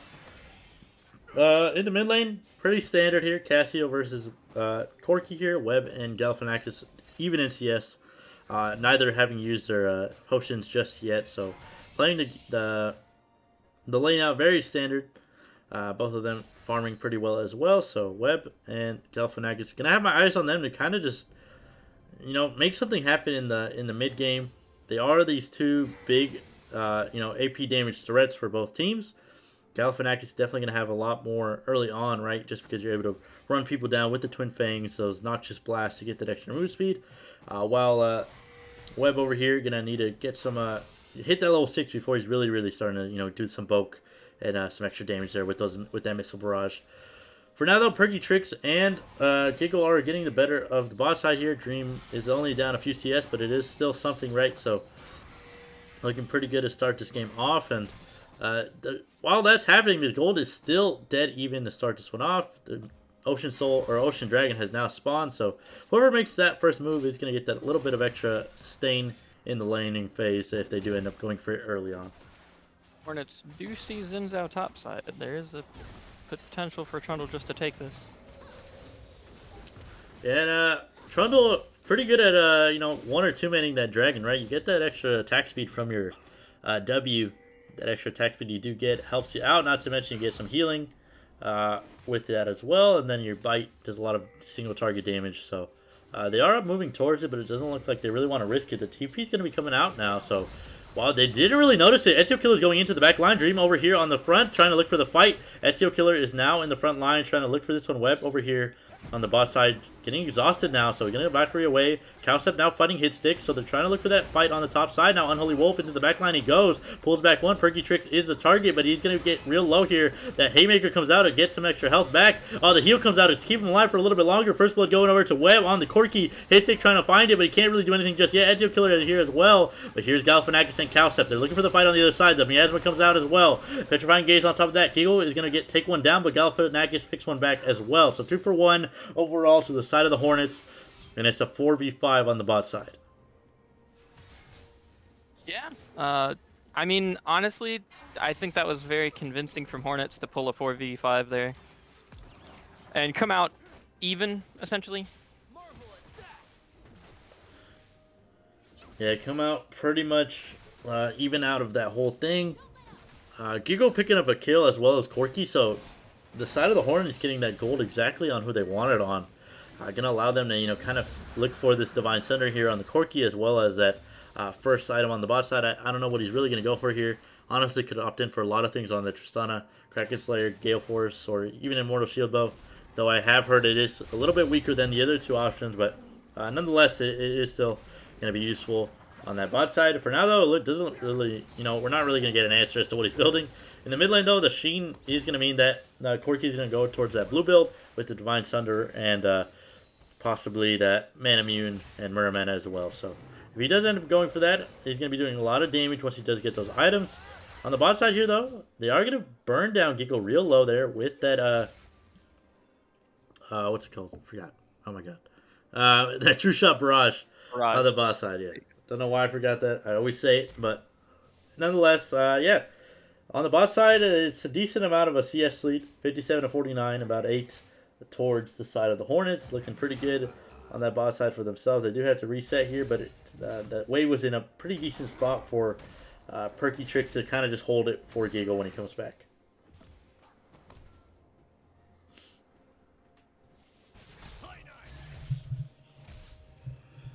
Alright, so Hitstick looking up here on the top side, maybe going to be able to go on Unholy Wolf here. A little bit of damage already down. He's going to ult him back, uses that Showstopper to pull him towards his base. Unholy Wolf is getting low already. He uses the Haymaker, but he can't do anything to stay alive. Range Top's going to burn him down with that Noxian Guillotine. Turns him into mincemeat, and that's a kill up there towards the Darius. Galifianakis, though. Oh. Okay, my bad. Go ahead. Yeah, that kill on the Darius is really going to help him. He's already been fairly dominant in the lane. Oh. Yeah, pretty dominant, but not as dominant as Cowstep is on his stick right now. It kind of just destroys him using that using that extra little bit of damage to get him over the wall as well. And Hitstick can't really do anything against that because didn't have anything available there on the bot side. But on the bot side here, Giggle is getting real low there. Ezio and Dream go on to him, but Perky Tricks kind of just lets it happen. Isn't really too worried about his AD carry there. Now could possibly look for an engage here. Is going to go in onto the Ezreal. Dream could be in a bad spot here, but Giggle is rooted up. Dream going to continue to get burned down low. A little bit more damage is going to do it. That last little bit of damage takes him out. Giggle takes down one already. They could be looking for the second here on Ezio. Perky Tricks going to have that pulverized combo up very shortly here. Ezio going to continue to go in. Uses the exhaust now. Perky Tricks going to be in a bad spot here. Cowsep going to continue the chase. Dashes in. Ult back onto him. Going to get Buster shot him away, but that's not enough to get him away from Cowsep. Hitstick is here. Is he going to be able to use that in time? Locks him against the wall. Nice block there from the Trundle there. Now he's going to be able to use that to get him some space, but Cowsep is still going in, dashing in and around, but Giggle's going to get taken down as well. A shutdown there for Galifianakis. 3-0 and 0 on this Cassiopeia. So looking real good on the mid laner of the side of Rhinos right now.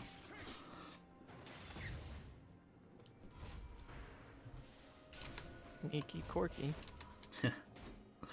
Sneaky Corky. Kind of Valkyrie over the wall. Is going to get engaged on the Flash Me S. Going to try and keep him in place. Web now going to get locked up as well. The W to land. A little bit more is going to do it. Cowstep picks up one for himself. The mid jungle duo from the Rhinos are popping off right now, and they don't want to stop anytime soon. Meanwhile, while all that was happening on the top side here, kind of just became this this tank fest for now. But you were talking about it earlier, that kill onto the Darius is going to feel pretty good for ranged tops here. Not going to be too phased by that set on the other side of him looking in. Corky here able to finish his Essence Reaver here, so going to be pretty good towards working himself towards something maybe like the Trinity Force next, or even that Man Immune for second item, but we'll have to wait and see. The burn item there, the Leandra's Anguish, already finished there for Galifianakis, so considering he's about down 20 CS here, but he has 3 kills, he's looking real good on the day right now. Did get that shutdown earlier. Perky Trick's going to try and stay alive, has to flash away. Cowstep going to try and continue the chase here. W is going to land, so he's in dash range. Is he going to be able to find it? Cowstep going to continue to look. Perky Tricks could be going down here, and he does. Giggle is trying to stay alive here, but he can't really do anything. And now that's a double kill for the Jin Zhao. Cowstep Jr. turning that one around. Already has the Eclipse completed. Now could very well look to place that Rift Herald somewhere that he needs to. Something I just want to point out here, with all those skirmishes having gone on, Darius has actually just effectively killed Set with this freeze. He's created a 30 CS lead in the last like 2 minutes. Yeah, that's a big CS lead, and if you got Hitstick up here as well, it's not going to be feeling too good on the Set. He's going to get pulled back now. The Haymaker has yet to come out here. He's going to get barreled down now. Unholy Wolf tries to find it. A little bit more damage is going to do it, but the healing from Set could be enough to keep him alive. And he's going to go down to the Noxie and Guillotine anyway. On the bot side, while all that was happening, they were able to secure themselves the last little bit of plates on the bot side for Perky Tricks, or against Perky Tricks and Giggle over there. Dream and Ezio getting themselves some extra gold here. So this team, in the first 30 minutes here, looking real good here. While the gold is still about dead even, 2 dragons to their names. They have their jungle and mid laner very, very strong here at this point in time. And I don't think these the Rhinos are going to slow down anytime soon here. I mean, Hornets are keeping themselves in this off of just CS alone. 20 CS plus in every lane. Kind of just neutralizing the 2 kills that they are behind. The 2 dragons, unfortunate. But this team was always going to scale, right? Yeah, this team always had that in their wheelhouse, right? Ready to go. So having that Quirky Tristana, not to mention that Trundle and Alistar is going to give you that late game insurance of this big front line to stand in front of those big damage dealers in the back. So Perky Tricks and Giggle have done a pretty decent job at securing themselves that gold lead, as you're talking about. About 40 CS up almost. Not to mention Web over there looking pretty good in the mid lane too. Finished up his SS Reaver, so waiting for him to kind of back and get himself another item here. Right now, Galifianakis is going to back. Going to get himself that Seeker's Arm Guard to get him that armor that he really needs against his team composition. Web, though, going to get barreled down and turned into pieces. Cowstep Jr. picks up another one in the mid lane. Essence Reaver Didn't do a whole lot for him there. So Cowstep Jr. gonna pick up another kill, 5-0 on 3 on this Xin Zhao, and looking real good to start this one off. Almost 15 minutes into the game, and the Rhinos are looking pretty good to start this one. Yeah, no, they're finding their ways in where they can.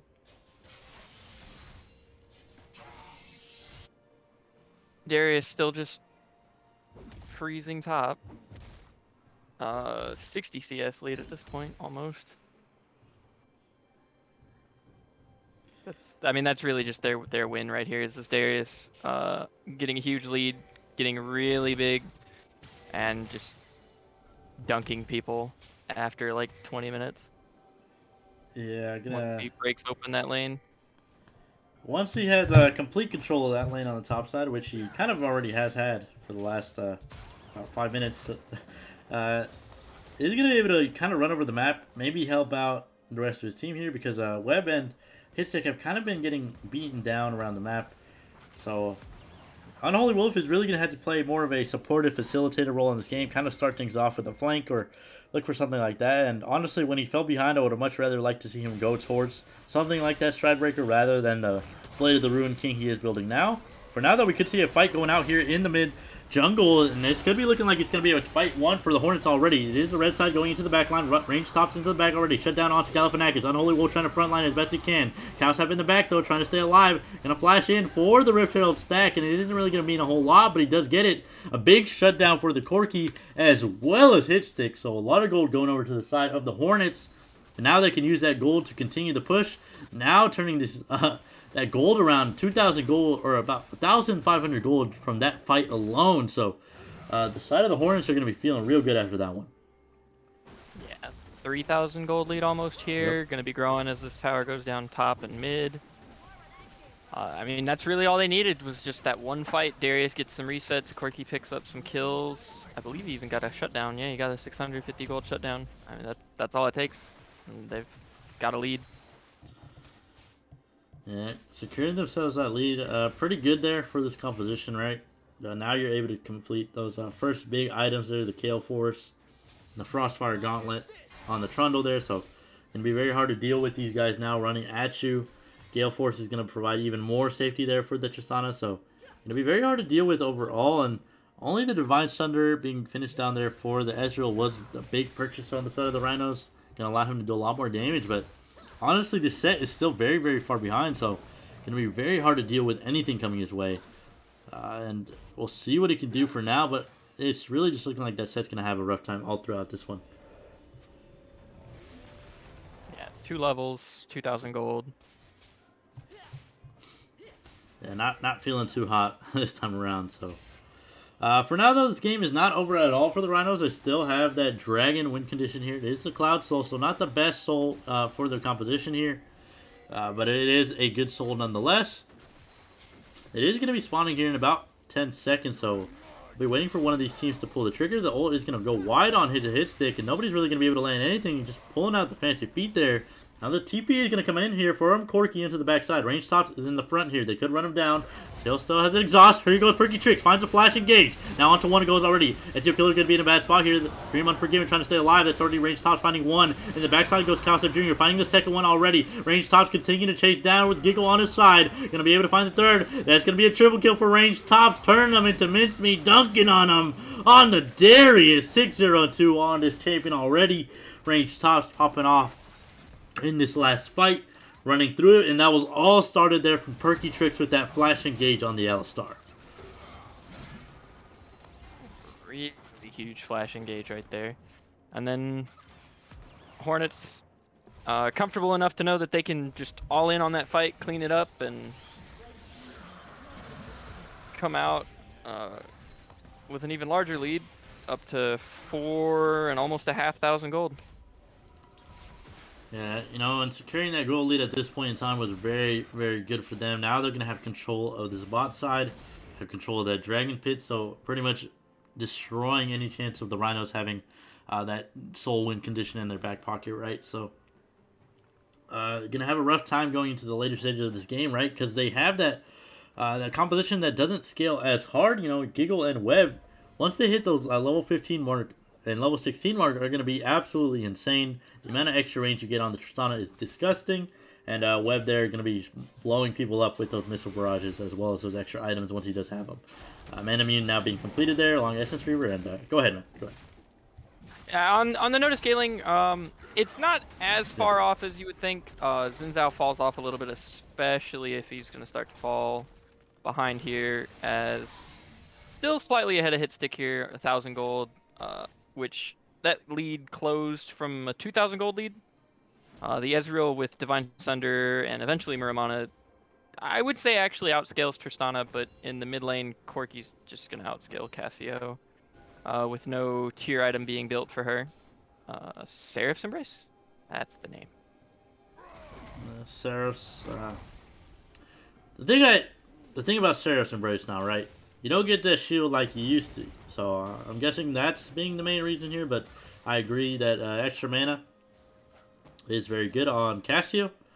So not pulling it out this time around isn't going to be the best for her, but I'm thinking for that Zhonya's second here, probably prioritizing that extra little bit of safety rather than anything else here. And now Dream gonna get blown up into pieces. Essence Reaver plus Man Immune, and Muramana just turn him into mincemeat, turn him into pieces, and gets gunned down by the Corki. So Webb doing a pretty good job on the bot side to secure that kill for himself as well as this tower here. So gonna move up that tower lead up to 2 and have 3 total to their names. And Dream gonna be kind of wondering why he dashed in there onto the Corki. Getting blown up into pieces there. This Corki, you know, might not have that many items, but is very, very strong here. Having that Essence Reaver, having the Muramana completed, alongside those Void Boots, can allow his crit auto attacks to do a whole lot of damage because they are those magic damage auto attacks, right? Now, Perky Trick's here on the flank. Is he going to be able to find the engage? Now he goes straight into the back line. Now it's going to be turning out into anything. Hitstick goes into the back line. Giggle into the back as well. Rage Stop trying to find that engage. Noxing Guillotine does not land. Into the back line goes. Hitstick and Unholy Wolf. He's trying to do his best, but Range Stops is just way too strong. He finds one on the backside. Unholy Wolf is able to do it, but that's not going to be in the most just yet. Another triple kill there for the Darius, and this man is just kind of unkillable at this point in time. Hitstick going to try and continue the chase. They do find that Ice Pillar to lock him up, and Dream and Cowstep Jr. can do nothing but watch as Webb and the other 3-man squad of the Hornets just push onto the mid and bot side.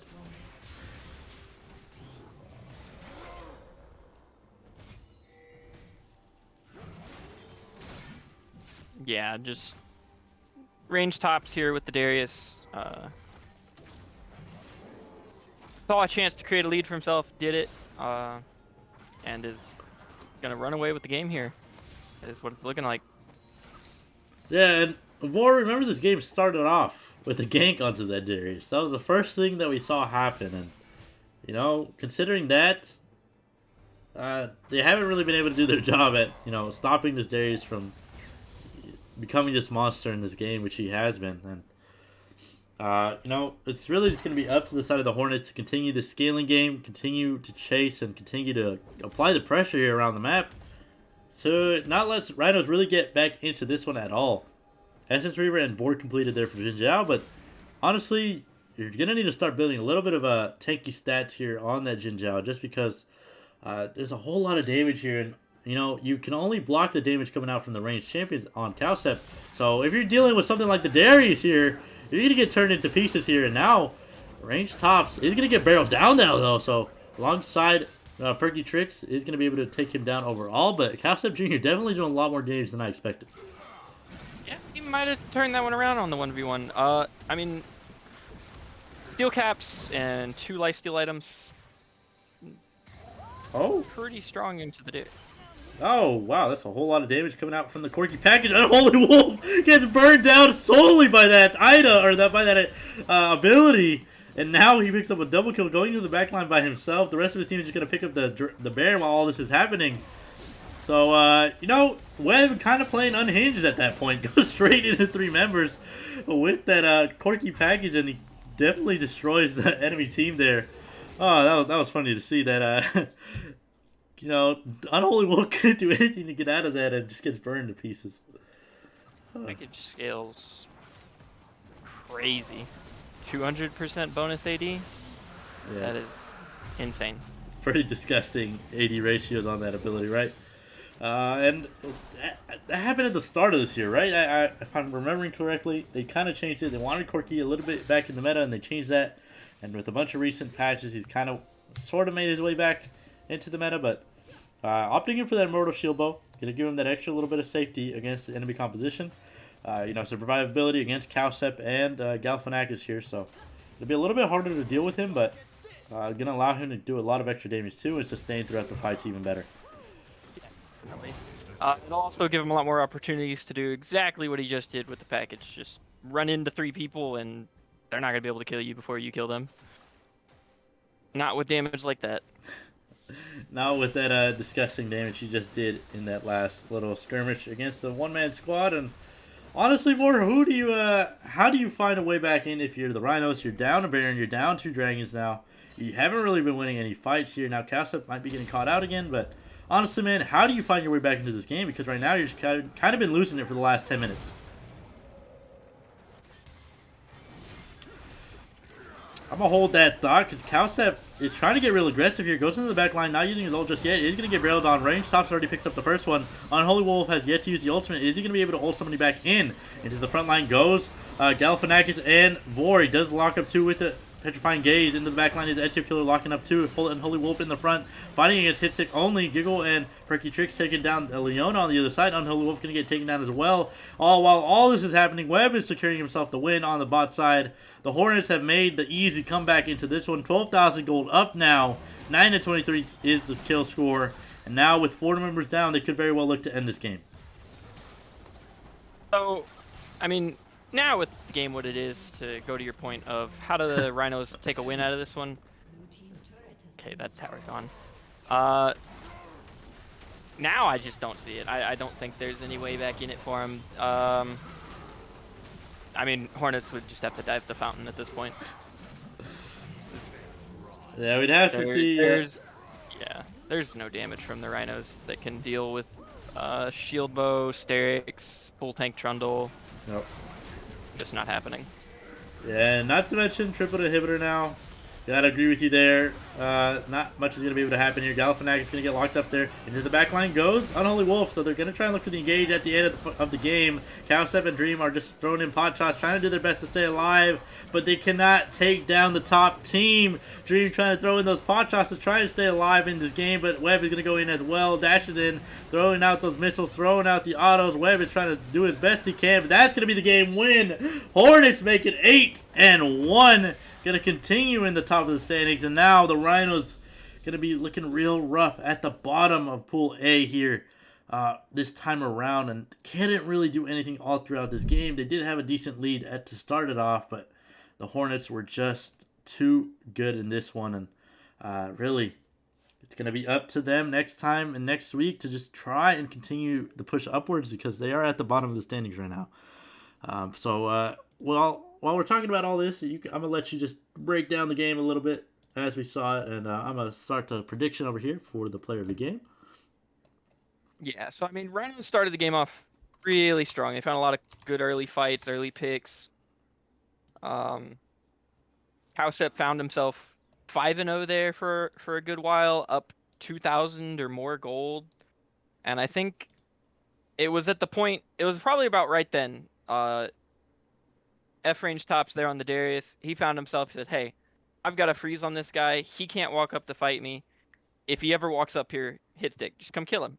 And they did that to him twice, and then after that, it's all the Darius had to do is walk to a team fight and press R. Yeah. And really, really solid. What I assume to be communication out of Hornets there, just saying, hey, I've got a perma-freeze on this guy. Play safe. Let me get ahead.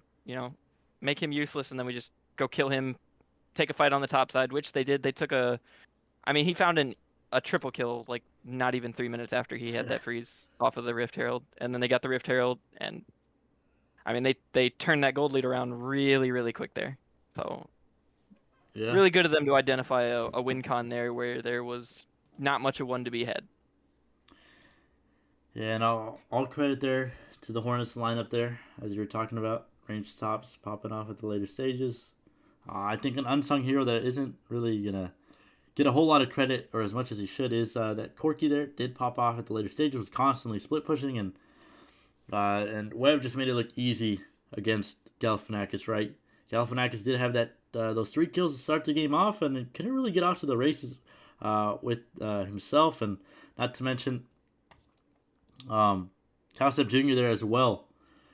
For the Rhinos, was doing a really good job at the earlier stages, securing his team a lead, but it just wasn't enough when it came to those mid-game team fights, right? We saw it, and it all, honestly, if we could replay things right now, it all came down when that Fat Engage came out there from Perky Trick to start that thing off around that Dragon Pit at around, I believe it was 17 minutes. They just completely wiped that team fight, right? And Range Tops got that triple. Webb was able to get about two kills in that fight as well. So, man, that was just disgusting to see. And it all started off from that Alistar Engage from Perky Trick. So another unsung hero here. Giggle doing a great job as the AD carry there. And overall, I think the side of the Hornets, a lot of grit in this game, right? They were down a lot of kills early on.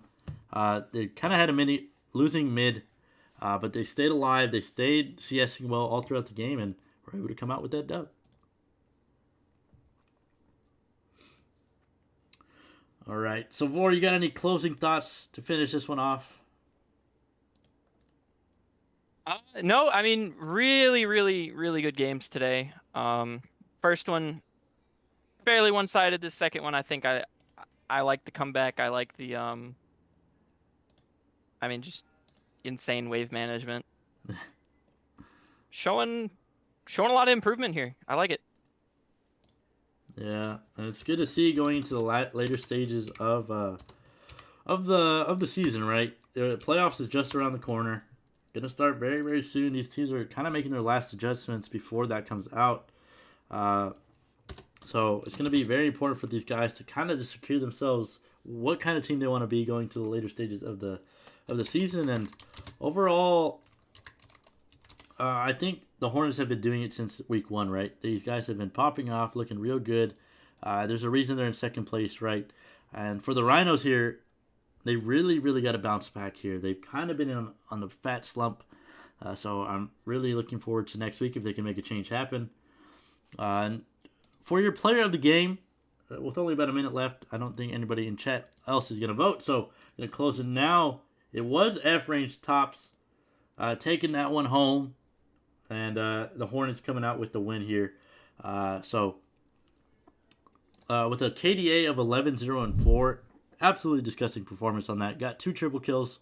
And as you're talking about, had that disgusting CS lead because of his wave management. So really smart plays out of F-Range Tops up there in the top side for the Hornets. And I'm excited to see what this guy could do against some of the top laners on the other side of the bracket, right? You got Dallas. You got, I believe Dallas is jungle now, so maybe not Dallas, but you got Orenji, who we just saw last time around, and other people like that. So it's going to be good to see what they can do against the other top laners because they haven't really been challenged a whole lot in this group. But with that being said, everybody, thank you for joining us for today's games of the LAS Draft. I've been Gundo, joined by, you can introduce yourself, sir. Vor Daddy. By Vor Daddy, the boy, the legend. He's here with me. And we're ready to get back and set this one home for you guys. So thank you for joining us for tonight's stream. Make sure you tune in for the rest of the week. We got the LRS draft tomorrow. I'm excited to see what that's going to come out. So make sure everybody you tune in for tomorrow's games as well. So I've been Gundo, joined by Vor Daddy, and we're going to let you guys off. Enjoy the rest of your days. Enjoy your nights. It's been a pleasure casting today with you guys, and we'll see you guys next week.